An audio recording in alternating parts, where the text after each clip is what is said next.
Hi, this is building on the type discussion we had on Tuesday in the online session.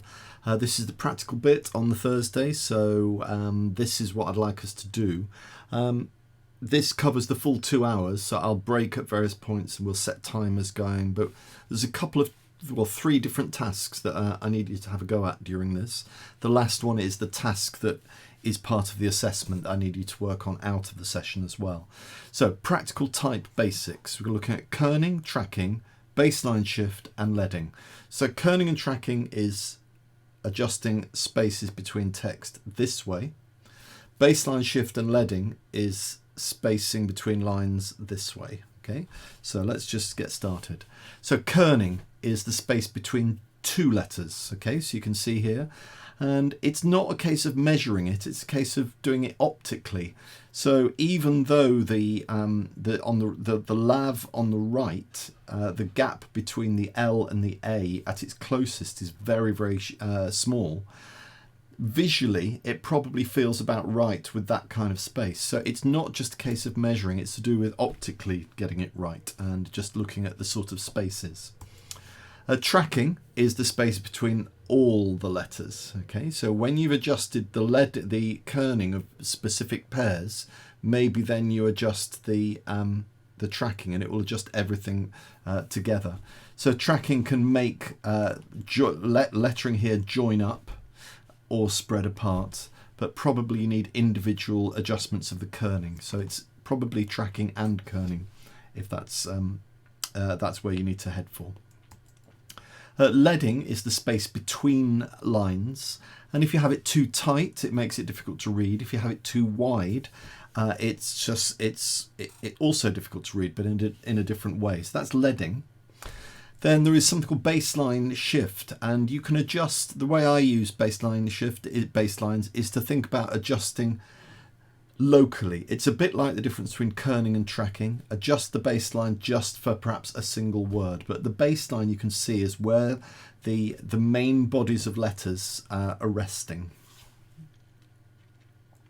Now, the great news for you, just like the pen tool is consistent right the way through in all of the Adobe software, Photoshop, Illustrator, InDesign, After Effects, and probably more, the technique for adjusting the kerning and the leading is the same.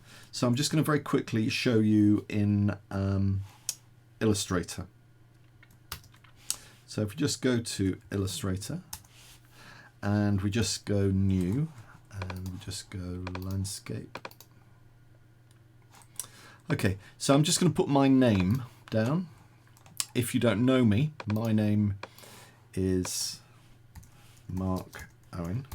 Okay, and I'm going to make it nice and big, and I'm also going to choose a more pronounced typeface than that. So let's just find something that I like.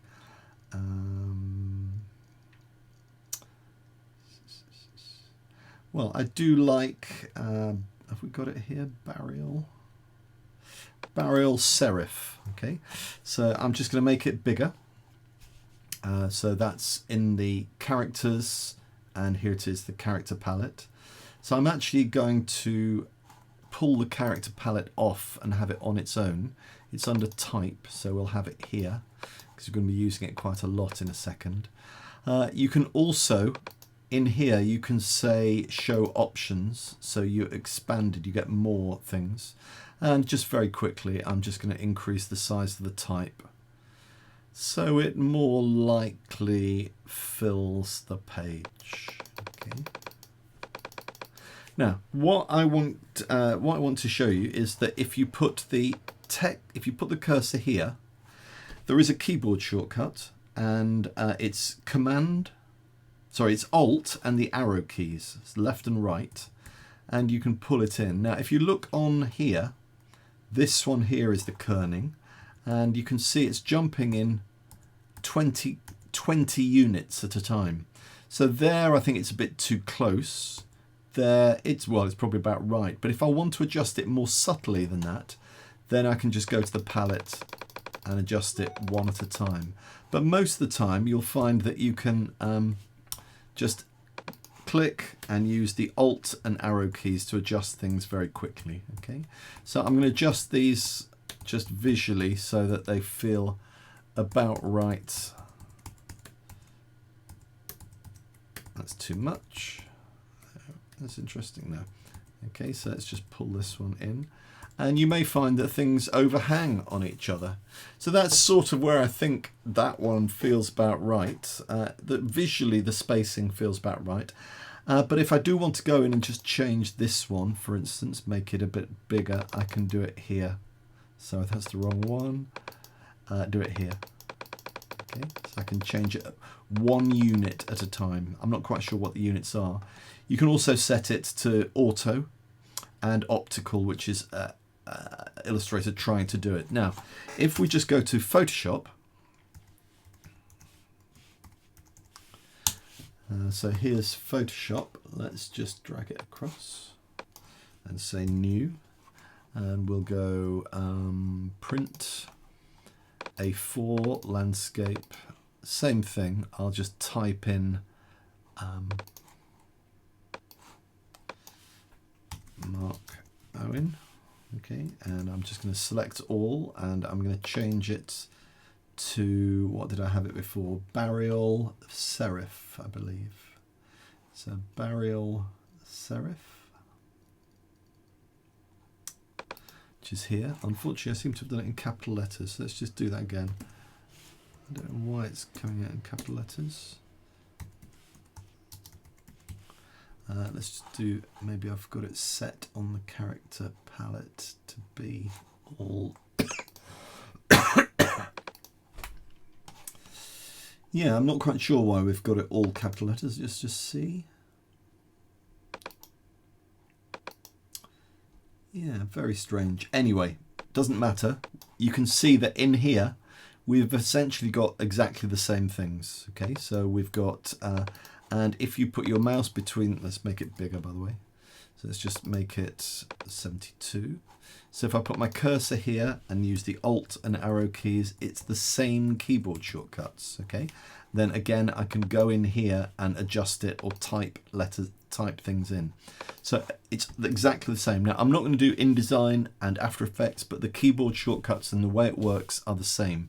You need to find the character palette, pull it up, and then you will get access to all of these extra bits.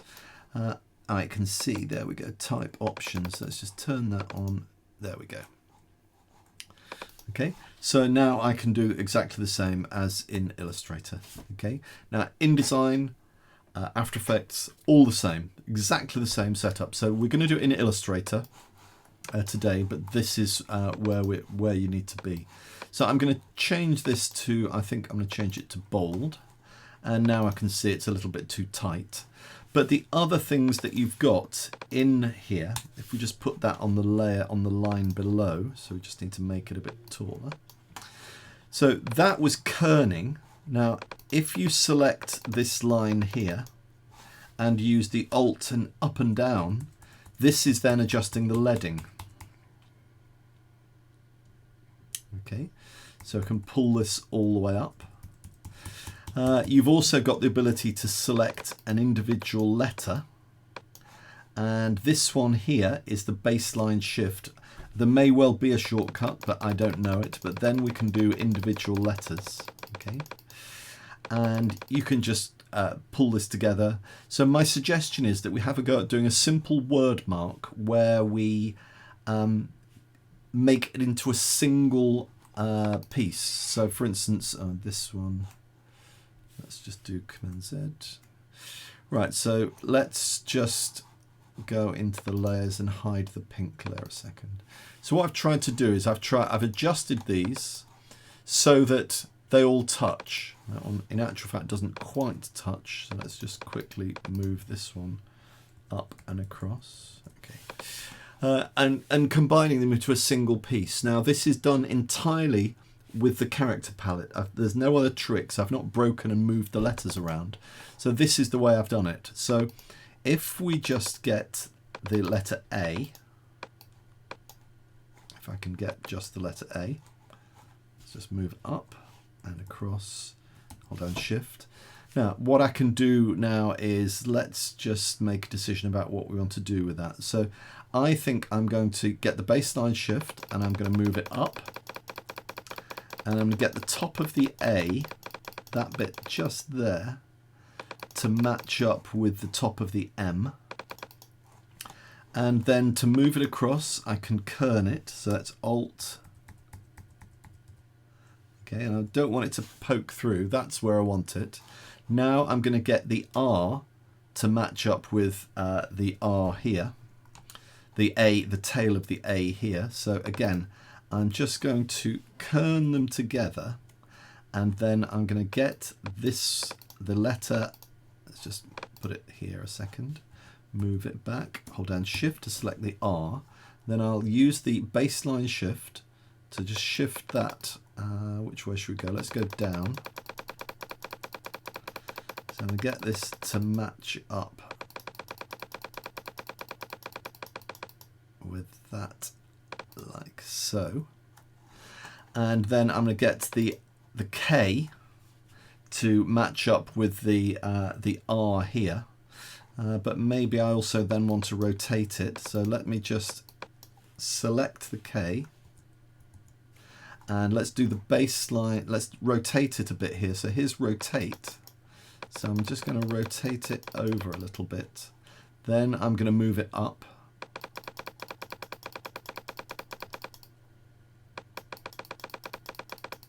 And I'll then kern it. So Alt and just pull it across. And just perhaps just move it down a little bit, just a smidge, to get rid of that. Oh, that's scale, by the way. I'm scaling it, so I might actually just scale it a little bit, then move it down. There we go. So that's fitting nicely. I've got this slight twist on it. Now let's just see what we're going to do with the other bits. Okay, I can see what we're going to do. So I'm actually going to put the cursor before the O. I'm going to put a couple of spaces in, because what I want to do is I want to join the W onto the bottom of the R. So let's just select that, and we're just going to move the baseline down a little bit, get it to match. And then we'll put this here and we'll increase the kerning to drag it across so it sits there like that. Then I don't know where we're going to put this O, so let's just try moving it up. And you can see all I'm ever doing is just using the all of the tools in the character palette. I'm not actually doing anything other than that. Okay, so that's looking good. Now the what I'm going to do now is I'm going to get this E to line up with this. So we do just need to kern that across, and then select the E and use baseline shift just to move it up. Yep, that looks good. And then the N, I'm going to get to come out with the, just like the K kicks up at an angle, I'm going to get the N to kick up at an angle. So let's just select the N and rotate it. So I want the angle to be as if as if that curve of the E is flowing up into it. So let's just move it up, and we need to kern it now. So Alt. Now you can see that the size of that is very slightly different. So in this case it might be worth, I don't usually recommend it, but you can actually just use the scale, vertical scale, which is this one here. Sorry, that's baseline shift, I meant this one. And then use baseline shift to just pull it down a bit and kern it a little bit more. Okay, and maybe just move it down, but you get the idea. So that's what I'm after. Now, one last thing, because we want to join it all up, because I'm going to see if maybe we can get Brian to laser cut these for you to use in your printmaking. We want it as a single piece. What you then need to do is, we can't use it as text. What we need to do is make it into an outline. So if you went View, you'll see that it's just, sorry, not there, Views CPU. So what we'll do is we're going to say click off, then just click on it so it's selected, not the individual letters selected. Then go Type, Create Outlines. So now it's no longer text. And if we just change it back to view and preview. Right, so this is what it's like, but you can actually see it just as outline if you want. And what we don't want is we don't want these lines inside. We want to join it up into a single piece. So what you can do is we can do it in this view. Select it all, go to Pathfinder, and the one you want is this one here, which is Unite. Click Unite, it closes all of that stuff up, and this then you would then be able to feed into the laser cutter or a vinyl cutter or whatever. So we don't want the individual lines to cut it. Okay.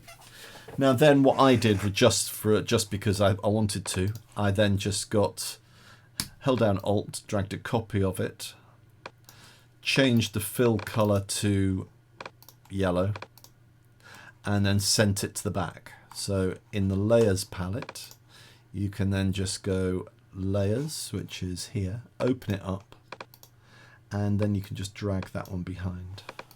Okay. And that's it. So that's a word mark, single piece, it's a single line. That's the task. So 15 minutes, get that done, and then we'll move on to the next thing. So 15 minutes have now passed, and let's just go back to this and just go play. So they're all the same in all the software. So have a little play with that and have a go at producing something that looks like this. That's the character palette demo that I just went through. This is the 15-minute exercise that I want you to go through. I'm setting a timer on screen for the people in the lesson. Next thing I want you to do is I want you to visit this site here, and I want you to see how good you are at kerning. So I'll just give a quick demo of the first thing. So what you've got to do is you've got this, have a look at, by the way, at the typeface, and you'll see a little bit of history about what the typeface is, and you'll learn a bit about the type as you go. But this one, where is the correct spot for that, just visually? I'm suggesting it's there, and you click done, and my score was 100 out of 100. So they got a whole lot of people, typographers, to do this exercise, and they've averaged it to pick out what they think is correct, and I got it just right. So that was just the demo. Then what you need to do is you need to go on and do all of these. So I think that I'm just going to do it visually, and you can adjust the two inner ones but not the outer two in this case.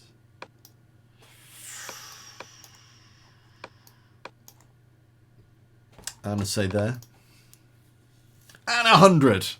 Right, okay.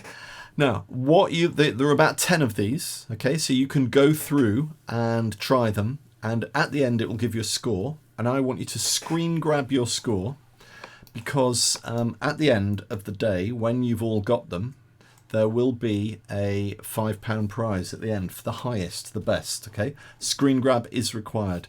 This should only take, again, sort of 10-15 minutes. Just go through that as quickly as you can, see how you get on.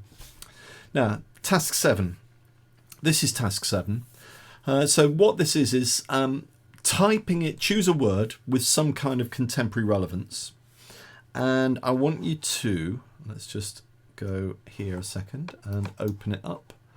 Task, UWL, tasks, digital skills.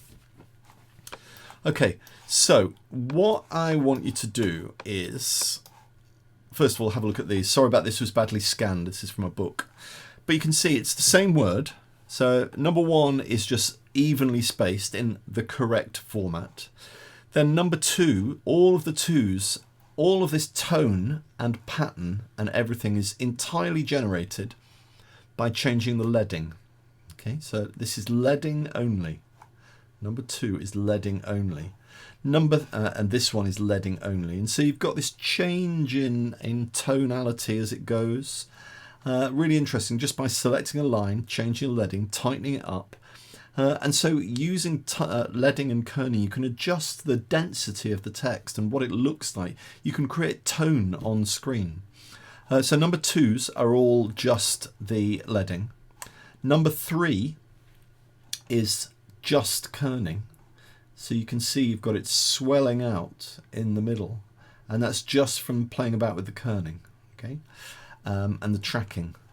Number 4 is playing about with size. Okay, this is just size. And number 5 is all 3. Okay, play about with as you want. So what I've done is I want you to do exactly this. So task 7 is all about rhythm and producing greys on screen using text. Briefings today, I want it before next week's session.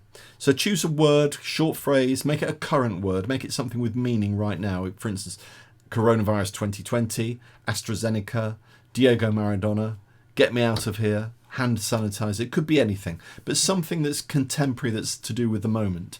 And then in Illustrator, you to create 5 A4 landscape files with the text set at no bigger than 18 point, and lay out the chosen word rhythmically and filling the page using only, and the first one, correctly laid out. So just cover the A4 sheet in landscape in correctly laid out text.